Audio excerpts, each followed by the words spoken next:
Se titula Los Reyes del Cinismo. Bueno, pues mire, la verdad es que nada supera al cinismo descarado de los senadores de las FARC y de su partido. Es intolerable que quienes ordenaron fusilar niños solo por pretender escapar de un infierno criminal, quienes imponían cuotas de reclutamiento sin límites de edad, quienes permitieron violar guerrilleritas y las forzaron a abortar, quienes en lugar de libros les dieron metralletas, granadas, minas antipersona y los enseñaron a matar, vengan ahora a hablar de matanza y se hagan eco, con impostada congoja, de los sueños frustrados de las niñas muertas. Si tanto dolor les causa la tragedia de las pequeñas que cayeron en el bombardeo y si se solidarizan con sus familias, ¿por qué no alivian, por ejemplo, el sufrimiento de doña María Cristina Díaz y le entregan los restos de su hija Liliana? La alistaron en Puerto Venus, Antioquia, y la justiciaron con 15 años de edad por intentar fugarse. O que rindan homenaje a la memoria de la admirable Valentina, que tenía 16, que caminó hacia el patíbulo cantando, con la cabeza erguida, condenada porque ansiaba volarse. O a las decenas de víctimas de idéntico destino que la Corporación Rosa Blanca conoce. Esos parlamentarios no solo carecen de autoridad moral para decir nada, sino que no muestran señal de arrepentimiento ni voluntad de asumir su responsabilidad frente a los miles de infantes que reclutaron. Siguen en su discurso falaz de que solo tenían 13 menores de 15 años, huérfanos e hijos de guerrilleros, a los que acogieron para alimentar y educar. Pero también resulta vomitivo el manoseo político que la oposición hace de la espantosa muerte de los 8 niños.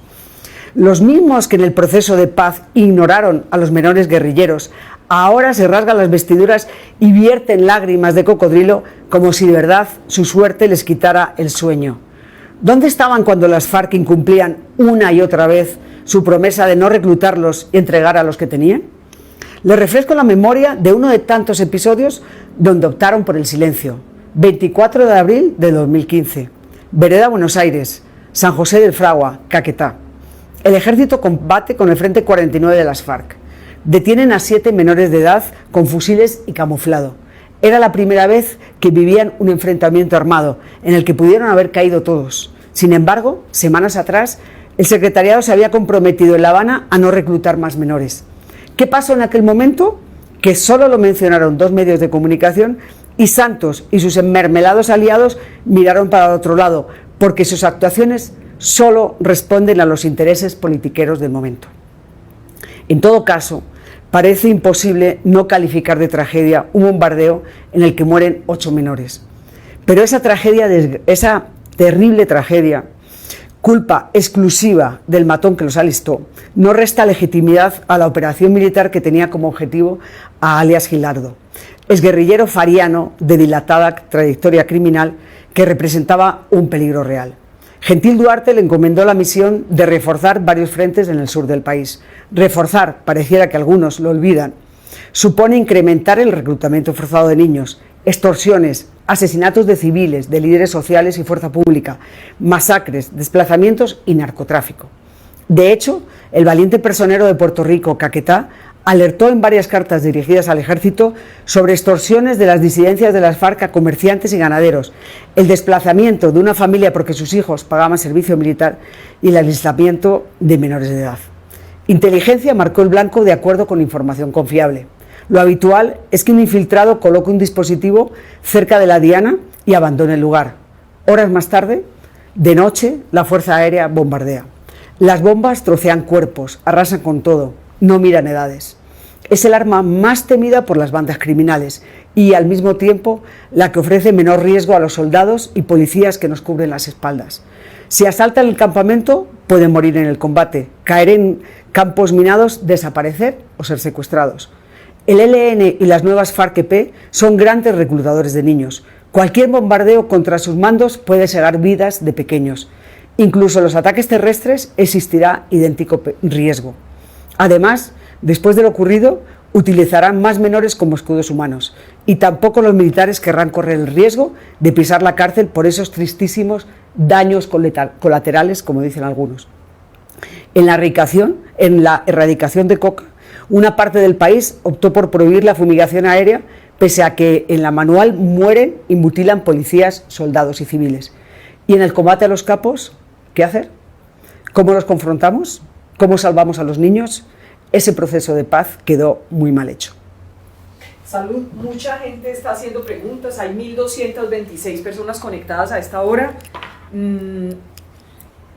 Finalmente usted termina con una frase que es categórica, y es: este proceso quedó mal hecho. ¿Qué relación tiene esa frase con lo ocurrido, con todos los hechos del bombardeo?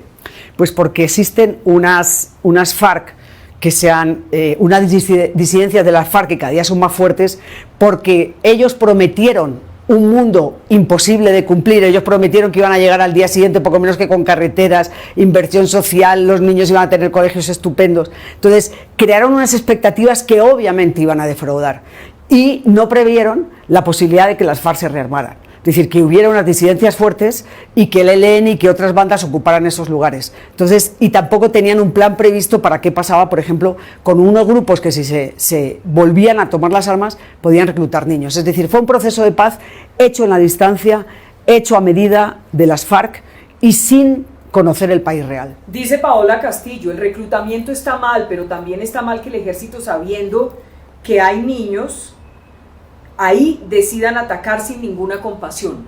No siempre conocen, es decir, todavía no está claro que ellos supieran que había niños. Una cosa es que un personero, como ha ocurrido en otras partes, denuncie reclutamiento de menores, pero otra cosa, tú tienes un informante, pone un dispositivo, lo coloca, da unas coordenadas y sale. Es decir, muchas veces entre el informante que sale y el momento del bombardeo pasan demasiadas horas y no sabes exactamente qué es lo que puede ocurrir. Pueden ser que estén de paso, pueden estar ahí. Es decir, a partir de ahora, eso es lo que va a ser difícil. ¿Cómo hacemos para evitar que mueran más menores? Pero no necesariamente el ejército sabe lo que hay en tierra. Es muy importante, Salud. Tan pronto se conoció la denuncia de Roy Barreras en el Congreso, obviamente todos los congresistas del partido FARC empezaron a opinar y obviamente a ser muy críticos con el ministro y con el gobierno. ¿A usted le parece que eso es inadecuado? Bueno, pues yo escribí la columna precisamente porque por eso la titulé Los Reyes del Cinismo. Es que me parece que son de un cinismo que es que a mí me enferma. Yo creo que a mucha gente en Colombia le enferma ese cinismo. Es decir, todavía, a día de hoy, no han confesado nada. No han confesado nada. No han confesado nada. Y menos han admitido que han reclutado miles de niños. Y no han admitido todavía que fusilaban a los niños que intentaban volarse. Entonces, que esa gente que no ha admitido nada, que violaba a niñas, que las reclutaba desde los 9 años, de los 7 años, de los 8 años, que los fusilaban porque intentaban volarse, que los mataban impunemente, es decir, esa gente viene ahora a criticar ¿a quién? A criticar, ¿qué autoridad moral tiene? ¿Se debió caer o no se debió caer el ministro?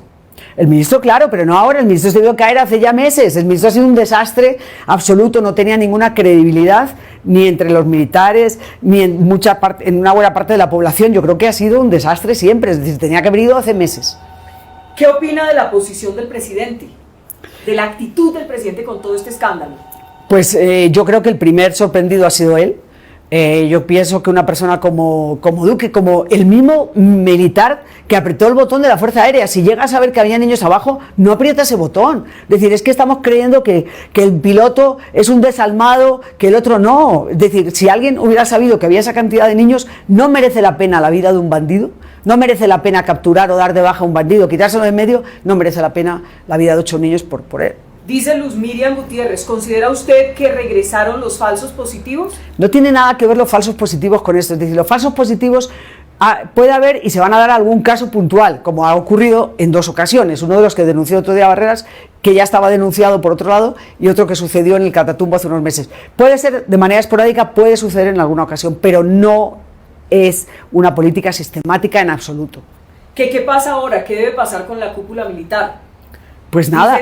Dice Castañeda Maya. Yo creo que lo que tiene que hacer es que tiene que llegar un ministro con unas estrategias diferentes, porque es que ahora lo difícil es cómo combates, porque tú tienes por un lado un personero que denuncia la presencia de disidencias y lo denuncia porque necesita que el ejército haga algo, y por otro lado tienes unas restricciones enormes porque ahora sabemos todos que puede haber niños y ellos se van a proteger de escudos humanos con niños, van a utilizar a los niños como escudos humanos. Entonces, pues no sé, la nueva cúpula militar, con el nuevo ministro, con el gobierno, se tienen que sentar y ver cómo van a combatirlos, porque la gente sí quiere que los combatan.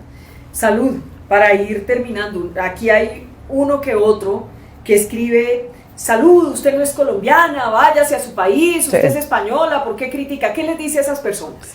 Bueno, que me parece bien, opinar es libre, si quieren echar, es decir, es gente tan demócrata que cuando no le gusta a alguien, pues lo echa, o digo yo que el paso siguiente es meterlo a la cárcel, o eso, como hace tantas dictaduras, no te gusta cómo opina una persona, váyase. Hombre, yo llevo 21, 22 años, a lo mejor llevo más años en este país que esa persona que de pronto es más joven y lleva menos años de vida. No, yo creo que comprendo que a la gente le fastidie que alguien de fuera venga, lo comprendo. Con este acento, que no me puedo quitar, lo comprendo. ¿Ha intentado hablar colombiano o no? Es que soy mala, no tengo oído, no soy como tú, que cantas bien, que puedes imitar, yo no tengo oído.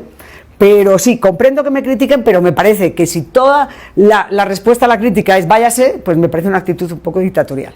Y por último, que si va a salir a marchar el 21 de noviembre. Por supuesto que no.